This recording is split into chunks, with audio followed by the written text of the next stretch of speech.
অমৃত Bharat station রূপে কল্যাণী ঘোষপাড়া স্টেশনকে আজ শুভ উদ্বোধন। দেশব্যাপী মোট 103টি অমৃত স্টেশনের মধ্যে কল্যাণী ঘোষপাড়া স্টেশন পশ্চিমবঙ্গের প্রথম অমৃত স্টেশন। প্রধানমন্ত্রী নরেন্দ্র মোদীর ভার্চুয়াল উপস্থিতিতে উদ্বোধন করা হলো অমৃত স্টেশন কল্যাণী ঘোষপাড়া। উক্ত অনুষ্ঠানে রেলের আধিকারিকদের সাথে উপস্থিত ছিলেন কেন্দ্রীয় প্রতিমন্ত্রী শান্তনু ঠাকুর এবং বিজেপির সাংসদ জগন্নাথ সরকার মহাশয়। আপনারা দেখছেন নিউজ নদিয়া এক্সপ্রেস। চ্যানেলটিকে সাবস্ক্রাইব, লাইক, শেয়ার এবং ফেসবুক পেজটি ফলো করুন আর দেখুন নিউজ নদিয়া এক্সপ্রেস। চলুন দেখে নেব সেই ছবি।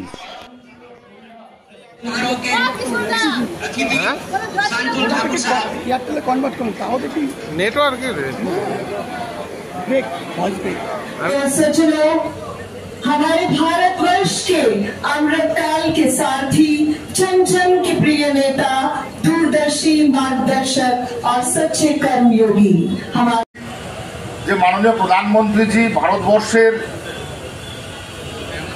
যে বিকশিত ভারত সংকল্প করেছেন তাতে 2047-এ আমরা তৃতীয় বৃহত্তর ইকোনমি হিসেবে सबसे बड़े स्टेशन पुनर्विकास कार्यक्रम की शुरुआत अमृत भारत स्टेशन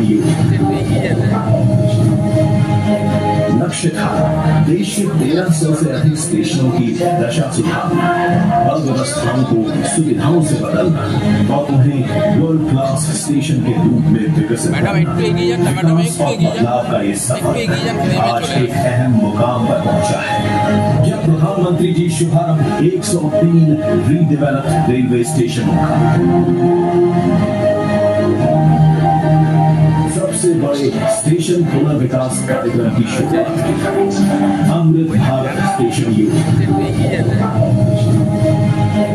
लक्ष्य था देश के 1300 से अधिक स्टेशनों की दशा सुधारना, अव्यवस्थाओं को सुविधाओं से बदलना और उन्हें वर्ल्ड क्लास स्टेशन के रूप में विकसित बदलाव का ये सफर आज एक अहम मुकाम पर पहुंचा है जब प्रधानमंत्री जी शुभारंभ कर रहे हैं गुजरात, उत्तर प्रदेश, महाराष्ट्र, पश्चिम बंगाल, आंध्र प्रदेश, तेलंगाना, तमिलनाडु, असम, बिहार समेत 18 राज्यों में 103 रीडेवलप्ड रेलवे स्टेशनों का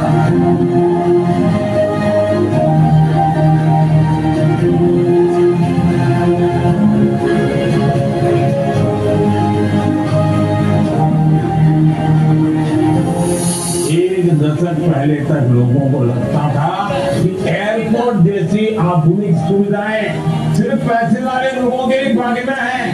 आज गरीब और मिडिल क्लास के लोग रेलवे स्टेशन पर भी एयरपोर्ट में जैसी सुविधा होती है ना, मेरा गरीब भाई बहन भी उसका लाभ ले सकता है। ये सभी स्टेशन विरासत और विकास दोनों के प्रतीक। कितना बजट में हुआ, क्या क्या रखा है यात्री को? ये 4 करोड़ की लागत से पूरा ये स्टेशन अमृत स्टेशन में डेवलप हुआ है। इसमें जैसे कि आप देख रहे हैं जो पूरा प्लेटफॉर्म के ऊपर शेड पूरा एंड टू एंड शेड हो गया, पहले शेड नहीं था। तो आपको जो मेन एंट्रेंस एरिया कॉन्कोर्स का एरिया डेवलप किया गया, यहाँ की लोकल थीम के हिसाब से है। बुकिंग ऑफिस में इम्प्रूवमेंट हुआ है और प्लेटफॉर्म्स में भी जो इम्प्रूवमेंट आप देख रहे हैं, जो सरफेस है प्लेटफॉर्म की और जो वो सब इम्प्रूवमेंट किया गया है और बाहर का सर्कुलेटिंग एरिया भी हम लोगों ने इम्प्रूव किया है इसके बाद। सर यहाँ का प्रॉब्लम था जो यहाँ था जो बैठे थे उन लोगों का हटाएगा, उनके लिए कोई देखिए वो लोग तो पैसे भी इलीगली उन्होंने इंक्रोच कर रखा था, तो लीगली उनके लिए हम लोग कुछ नहीं कर सकते हैं कि ये वैसे ही रेल की भूमि है और केंद्र सरकार के अंदर में आती है, उनको बसाना वैसे भी राज्य सरकार का काम है। हमने बस इतना किया है कि किसी तरीके समझा बुझा के कार्य किया है, कोई बल का इस्तेमाल नहीं किया हमने उसके लिए। बाकी इसके आगे हम उसकी उसका काम तेज़ी से चल रहा है और उम्मीद है कि बहुत जल्दी वो भी कार्य पूरा हो जाएगा और अगली बार इसका हो सकता है कि उद्घाटन बहुत जल्दी हो जाए। अभी मुझे इसकी इमीडिएट जानकारी नहीं है। मैं Rajeev Saxena, DRM Sealdah. Jagannath Kalyani Ghoshpara rail station Amrit Bharat প্রকল্প উদ্বোধন হলো। কল্যাণী কি মেন স্টেশন সংলগ্ন যে 42 নম্বর রেলগেট রয়েছে, এটা দীর্ঘদিনের সমস্যা, আপনি আগে এসেছেন, সেখানে সমস্যার সমাধান করেছিল, হয় আন্ডারগ্রাউন্ড নাও বা সেটা কি প্রকল্পের কাজ প্রস্তাব পাঠানো হয়েছে, ওটাও চলবে, একসঙ্গে সমস্ত কাজ হয় না। ওই গেট নাম্বার 42 আমি প্রথমে ডিআরএম জিএম কে দিয়ে এনকোয়ারি করেছি, প্রস্তাব গেছে, অতি সত্বরই কাজ শুরু হবে। এই ব্যাপার নিয়ে আমি নিজেও তদারকি করছি। নবদ্বীপের সমস্যাটা হচ্ছে রেলের জমি আছে, রাজ্য সরকারের মদতেই তার সেই সব জায়গা দখল হয়ে গেছে। যে সময় মমতা ব্যানার্জি রেলমন্ত্রী ছিলেন, প্রজেক্ট তিনি পাশও করেছিলেন, কিন্তু দেখা গেছে এই যে তাদের পুনর্বাসন যাদেরকে বসিয়ে দেওয়া হয়েছে, তার দলের লোকেরা অতীতেও দেখেছি ওই জায়গাগুলো, রেলের জায়গাগুলো পয়সা নিয়ে হকারদের বসিয়ে দিয়েছে এবং তারা পাকাপোক্তভাবে ঘর দোকান তারা বসবাসের জায়গা করে ফেলেছে। আর এটা হটানোর দায়িত্ব রাজ্য সরকারের। রাজ্য সরকার কোন লজ্জায় তারাই টাকা নিয়ে বসেছে, তারা আবার কি করে হটিয়ে দেবে, এই কারণে সহযোগিতা করছে না। যদি আমাদের সরকার আসে, আমরা কথা দিচ্ছি 6 মাসের মধ্যে ওই প্রজেক্ট চালু করে দেবো। সাধারণ যে যাত্রীর কি কি সুবিধা? আজকে মাননীয় প্রধানমন্ত্রীজি পুরো ভারতবর্ষে 103টে অমৃত কাল যে আমাদের রয়েছে, অমৃত স্টেশন রয়েছে, সে তার উদ্ঘাটন করেছেন। কল্যাণী ঘোষপাড়াতে আজকে যে আমাদের স্টেশন রয়েছে কল্যাণী ঘোষপাড়া, সেটারও আজকে ভার্চুয়ালি উদ্বোধন মাননীয় প্রধানমন্ত্রীজি করলেন। 4 কোটি টাকা খরচ মানে ব্যয়ে এই স্টেশনের পুরো পুনর্নবীকরণ হবে এবং যে ইনফ্রাস্ট্রাকচারগুলো আছে ডেভেলপমেন্টের দরকার, সেগুলোতে ডেভেলপমেন্ট হবে।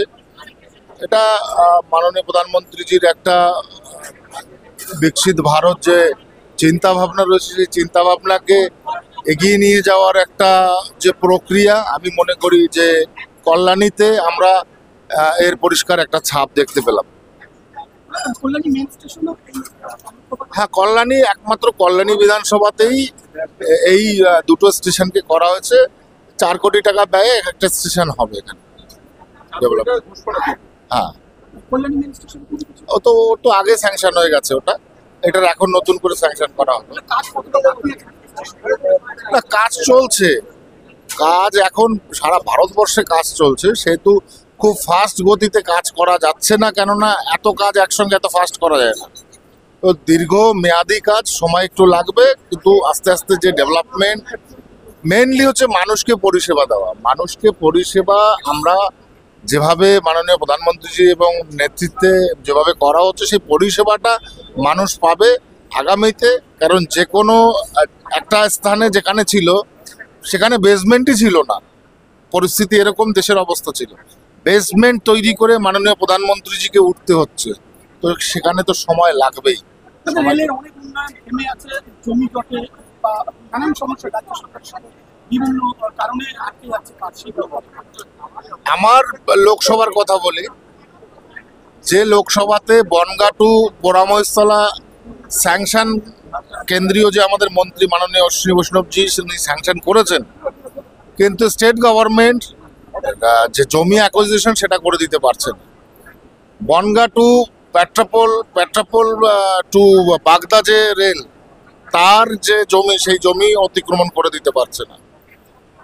মসলান্দপুর টু স্বরূপনগর যে জমি, সেই জমি অতিক্রম করে দিতে পারছে না। এগুলো স্টেট গভর্নমেন্টের ব্যর্থতা, আমি মনে করি ওয়েস্ট বেঙ্গল গভর্নমেন্টের ব্যর্থতা। ভারত সরকার এতভাবে চাইছে যে পশ্চিমবঙ্গের মানুষকে সুবিধা দেওয়ার জন্য, কিন্তু তারা কোনোভাবেই পলিটিক্সের জন্য আমাদের সঙ্গে আমাদের এই সহযোগিতার হাত বাড়াচ্ছে না। এটা অত্যন্ত দুঃখজনক একটা ঘটনা। স্টেট গভর্নমেন্টের উচিত মানুষের জনকল্যাণে আমাদের সহযোগিতা করা, এই ল্যান্ড অ্যাক্রোচমেন্টে আমাদের সহযোগিতা। নবদ্বীপের আমনাটা থেকে কৃষ্ণনগর পর্যন্ত রেল লাইন সম্পূর্ণ হয়ে পড়ে আছে, সেখানে উদ্বোধন করা হচ্ছে না বা রেল চালানো হচ্ছে না, বারবার সেখানে কাজ হচ্ছে আর সেই জায়গাটা আবার অকুপাই করছে, আবার গিয়ে রেল গিয়ে ভাঙছে।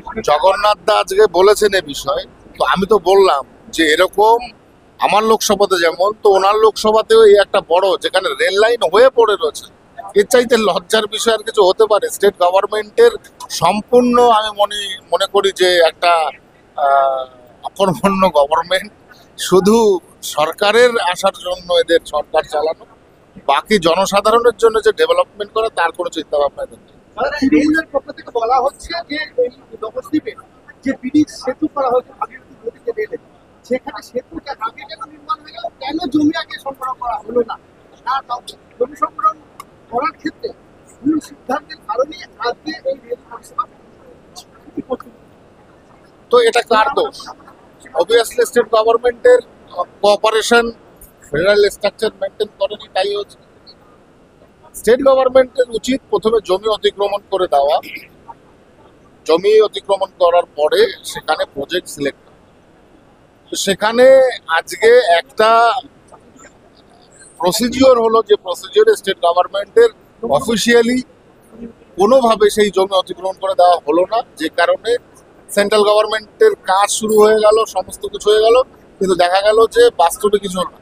এই ভুয়ো পদ্ধতিতে যেভাবে পশ্চিমবঙ্গ চলছে, একটা অরাজকতা, একটা পুরো অকর্মণ্য সরকার, যে সরকারের কোনো রকম মানুষ সেবার জন্য কোনো লক্ষ্য নেই, শুধু সরকার চালাবে বলে সরকার গঠন করতে। আমি বারবার একটা কথাই বলছি,